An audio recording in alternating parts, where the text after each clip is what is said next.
My name is Isolde. My parents sent me an invoice after 22 years of silence, demanding I pay for my own childhood. This isn't personal. They said, they gave my past to a fire, my future to a corrupt system, my silence to an insurance payout. I built an empire from their ashes. Now, they want to bill me for the kindling. The envelope wasn't personal. It was a crisp, business-grade vellum, the kind used for cease and desist letters, not family reunions. Inside, the invoice was itemized: lodging 96 months, food and sustenance, educational investment primary. The final line, in a cold, sans serif font, read total due upon receipt $1,200,000. It was signed by a lawyer I'd never heard of. On behalf of two people I had spent my life trying to forget, my hands didn't shake. My breath didn't catch. The part of me that could feel shock at their cruelty had been cauterized by fire and ice 22 years ago. This wasn't a betrayal. It was a business transaction. And I was better at business than they could ever imagine. I placed the invoice on my marble countertop, next to a schematic for our new data center in Portland. I picked up my phone, my thumb hovering over a single contact saved as contingency. Her name was Anya Sharma, and she was the most feared corporate litigator in the state. She answered on the first ring. Isolde. Anya, I said. My voice, perfectly level. Project Blueprint is live. Execute Protocol 1. There was a brief pause on the other end. The only sound, the quiet hum of my penthouse apartment overlooking the glittering expanse of the city. Understood, Anya said, her voice turning from cordial to clinical. The initial file is open. I'll have the preliminary injunction drafted within the hour. Are you ready for this? I looked at the invoice, at the audacity of a debt I had already paid with my entire childhood. Ready? I replied. Anya, I've been preparing for this since the day they taught me my own name was a liability. They say memory is unreliable, but trauma has a way of etching details into your bones. The night of the fire, I don't remember the flames. I remember the smell. It was acrid and sweet, like burning sugar and plastic. I remember my mother's hands on my shoulders, not gentle, but firm, like she was moving a piece of furniture. She didn't look at me.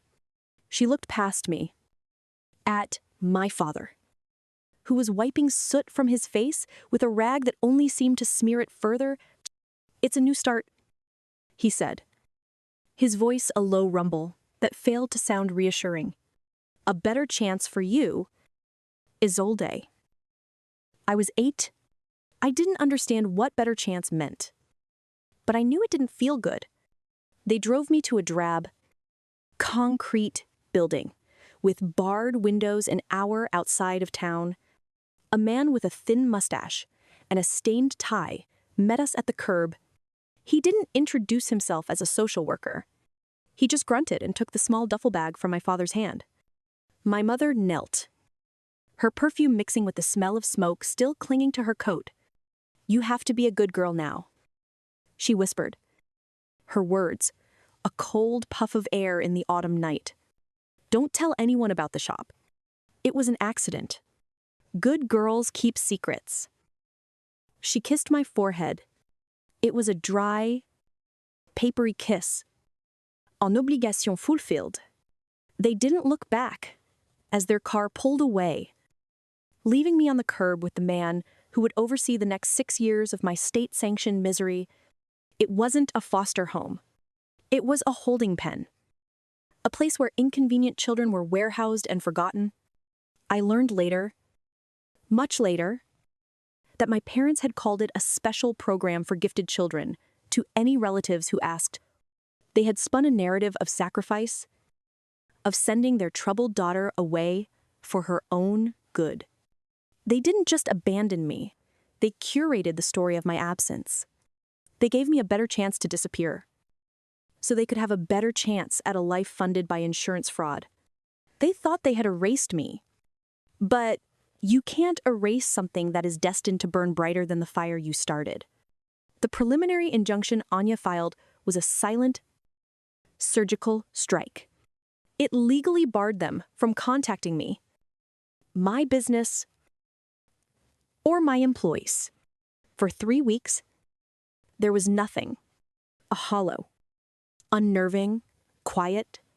I knew it was the calm before the storm. They weren't the type to retreat. They regrouped. The first tremor hit on a Tuesday morning. My head of PR, Iris, patched into my office intercom, her voice tight. Isolde, you need to see this. The Morning Sentinel blog. It was a low-rent tabloid site. The kind that trafficked in celebrity gossip and manufactured outrage. The headline was a masterpiece of malicious framing. Tech CEO, worth hundreds of millions, refuses to help ailing parents who sacrificed everything. The article was peppered with quotes from my father, his words dripping with a practiced, folksy sorrow. We just don't understand, he lamented. We gave her everything we could. We sent her to a special school when we fell on hard times, hoping she'd have a better life. Now that she's a success, she wants to pretend we don't exist.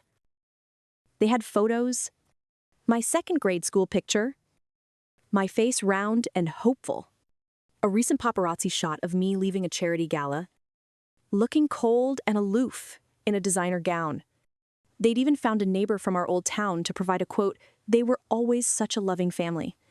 It's a tragedy what success can do to a person.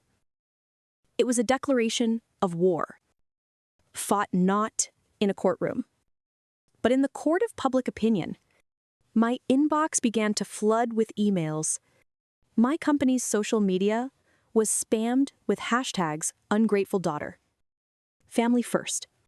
The second wave came 2 days later, a formal lawsuit, delivered by courier. This one wasn't for $1 million, $200,000. It was for $20 million. They were suing for emotional distress and reputational damage caused by my callous abandonment of them in their twilight years. They claimed my refusal to acknowledge them had made them pariahs in their community. They weren't just asking for a payout anymore. They were orchestrating a public crucifixion, positioning themselves as the victims of the monster they had created. They wanted to destroy my name, dismantle my reputation, and bleed my company dry. They weren't seeking justice. They were seeking annihilation. They're playing the long game, Iris said, pacing in front of the whiteboard in my office. The room felt like a command center, with Anya on a large video screen from her downtown office. Data streams and news feeds scrolled silently on a secondary monitor. Iris tapped the headline on the board. Ailing parents. Sacrificed everything. This is classic narrative warfare. They're painting you as a cold, detached elitist and themselves as humble, heartbroken victims. It's designed to trigger a populist backlash against big tech. I have legally. It's flimsy. Anya's voice cut through. Sharp and precise. The emotional distress claim is laughable. But that's not the point. This isn't a legal strategy. It's a shakedown. They're using the lawsuit as a media platform to damage your brand until you pay them to go away. I listened. Mi fingas. Steeple. I wasn't panicked. This was my world. Data. Patterns. Strategy. So, we fight back on both fronts. I stated. It wasn't a question. Exactly. Iris agreed. We don't respond to the tabloids. That's a swamp we'll never win in. Instead, they go bigger. We grant an exclusive, one-time interview to someone unimpeachable. I'm thinking Sarah Jensen at Forbes. We control the narrative. We don't talk about them. We talk about you. Your work, the foundation you started for kids aging out of the foster system. We build an image so strong. Their accusations look like what they are: pathetic and desperate. And on the legal side, Anya continued, we don't just defend. We attack. We file a countersuit, not for money, but for a permanent court-ordered restraining order and a declaration of harassment. We subpoena their financial records for the last 22 years. We depose every so-called character witness they have. We make this process so invasive, so exhaustive, and so expensive for them that their own lawyer advises them to walk away. They think they can hurt me by attacking my public image, I said, looking from Iris's determined face to Anya's steely gaze on the screen. But my public image is a fortress I built myself, and my legal team is the army that defends it. I stood and walked to the floor-to-ceiling window. The city sprawled below, a testament to what could be built from nothing. They've escalated, I said softly, so we escalate. Iris, book the Forbes interview. Anya, file the countersuit. And get me everything, every financial trace, every public record, every digital footprint they've left since the day of the fire. They think they know my story. It's time I learned theirs. The data trickled in at first, then became a flood. My analytics team, the best in the business, treated it like any other corporate espionage case. They were discreet, methodical, and relentless. They weren't just looking for financial records. They were searching for anomalies. For the digital ghosts my parents thought they'd left behind. The first discovery came from the town archives. The official fire marshal's report on the bookshop fire was a single page. It listed the cause as faulty electrical wiring. But tucked away in the appendix was a preliminary field note from the first responder, a deputy who had retired 15 years ago. It read, distinct smell of accelerant near rear storeroom. Evidence of forced entry on back door. Recommend full arson investigation. That recommendation was never followed up on. The official report was filed 2 days later by a different marshal. Closing the case.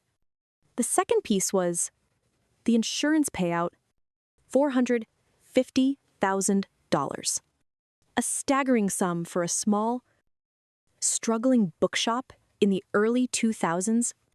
The policy had been upgraded to include a massive fire clause just 6 weeks before the blaze. The premium was paid in cash. Then came the connection that made my blood run cold. We cross-referenced financial transactions from the weeks following the insurance payout. There were no large purchases, no new cars, no down payment on a house. It was a series of structured cash withdrawals, all just under the $10,000 federal reporting limit. The money had been carefully laundered, but one transaction stood out, a wire transfer for $50,000 sent to a holding company based in a neighboring state. My team ran the company name through our deep web databases. It was a shell corporation, and its owner was a man named Marcus Thorne. His name meant nothing to me until we pulled his rap sheet. He was a low-level human trafficker, arrested a decade later for his role in a network that moved vulnerable children across state lines, selling them to illegal adoption rings and unregistered group homes. He preyed on desperate parents, offering them cash to take their problem children off their hands. The name of the drab, concrete building I was left at was listed as one of his primary drop-off points. I stared at the screen. At the lines of data connecting a fire, an insurance policy, a wire transfer, and a federal criminal. It all clicked into place with horrifying clarity. They didn't abandon me because I was a curse. They didn't send me away for a better chance.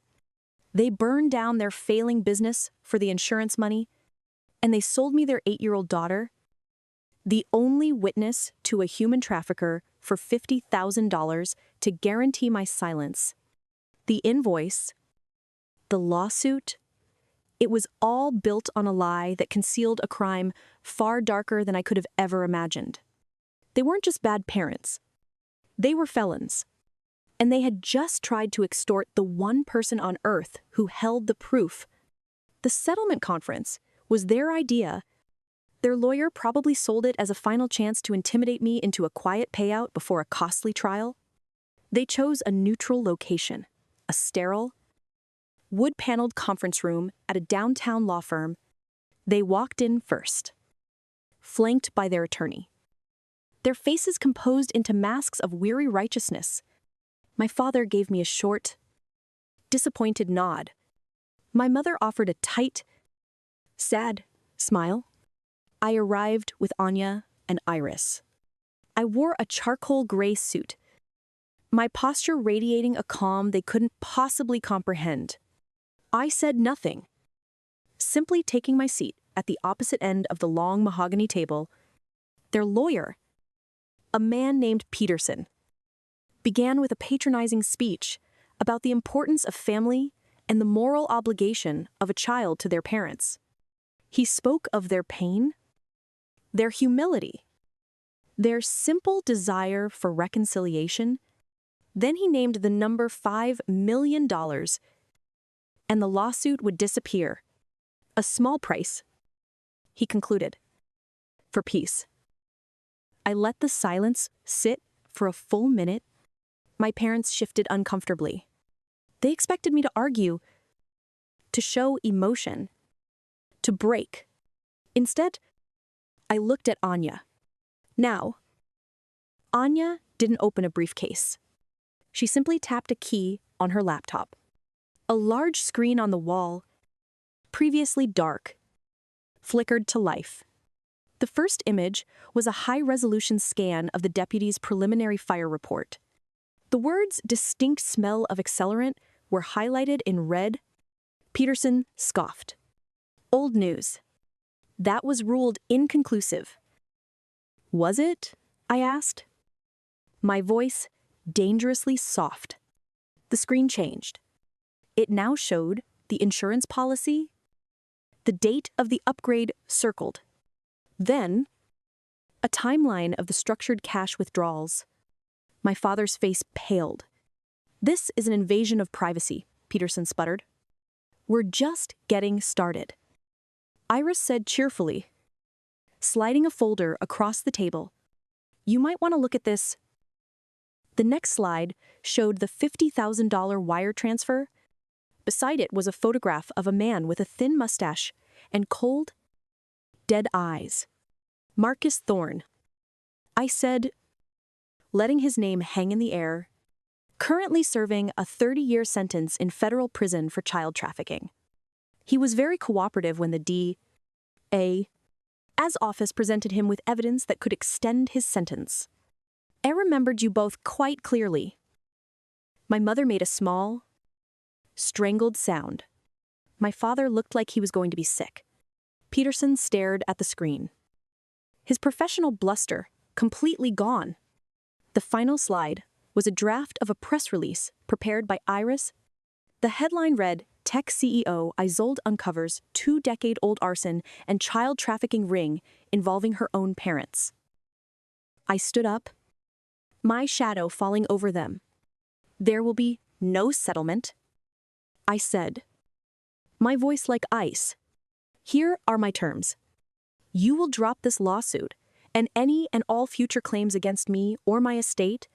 You will sign a legally binding gag order, preventing you from ever speaking my name or your version of my story in public again. You will relocate, and you will disappear from my life. Permanently. I leaned forward slightly. Or this entire file. The fire marshal's report, the financial trail, the sworn deposition from Marcus Thorne gets forwarded to the district attorney's office. You won't be facing a civil suit. You'll be facing federal charges for arson, insurance fraud, and conspiracy to commit human trafficking. I pushed a single document across the table. It was the gag order agreement. You have 5 minutes to sign.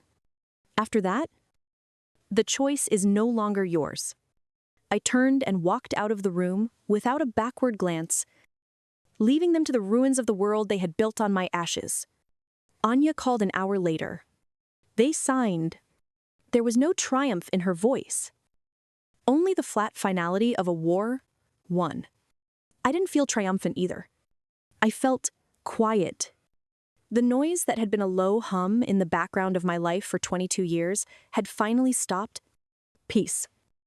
I realized wasn't a feeling of joy. It was the absence of a threat. It was the silence that follows a necessary, brutal storm. The next week, I met a young man named Liam. He was the first recipient of a new scholarship from my foundation, one specifically for survivors of the child trafficking system Marcus Thorne had operated. Liam was a brilliant coder, but his records were a mess of different names and missing years, a phantom in the system. He was one of the kids Thorne had sold, just like me. We met for coffee near his university campus. He spoke quietly about his experience, not with self-pity, but with the weary matter-of-factness of a survivor. He told me about another boy in the same home, a boy who used to tell stories about his parents' bookshop, how he missed the smell of old paper. He never knew what happened to him. In that moment, my victory was reframed. It wasn't just about me anymore. It was about Liam and the boy who loved books and all the other children whose stories had been erased. My success wasn't revenge against my parents. It was the resource that would allow me to rewrite the endings for kids who never got a first chapter. My company didn't just analyze data. It found the ghosts in the machine and gave them a voice. That evening, I sat in my apartment, watching the sunset paint the sky in shades of orange and purple. The colors reminded me of fire, but for the first time, it didn't make me flinch. They taught me that family could be a weapon used against you. I learned that you could build an arsenal of your own, not of anger, but of competence, success, and unbreakable boundaries. They tried to set my life on fire, but they only succeeded in forging me into something stronger than they could ever control. My story wasn't about what they did to me, it was about what I did next. I used to think that survival meant forgetting. It doesn't. True strength is remembering the truth, and then choosing who gets a place in your future. You don't owe anyone your peace just because you share blood. Family isn't about biology, it's about respect, safety, and unwavering support. If you have ever been made to feel that you were the problem, that your worth was conditional, I need you to hear this. Your story is valid. Your boundaries are not a negotiation, and you have the absolute right to become the architect of your own life, even if it means demolishing the foundation others laid for you. Now, it's your turn. Have you ever had to build a boundary to protect your own happiness? Do you believe true closure comes from an apology? Or from no longer needing one? Share your thoughts in the comments. If this story resonated with you, drop a number 1 to let me know. And if you believe in the power of rewriting your own narrative, subscribe to this channel. There are more stories to tell. Thank you for listening.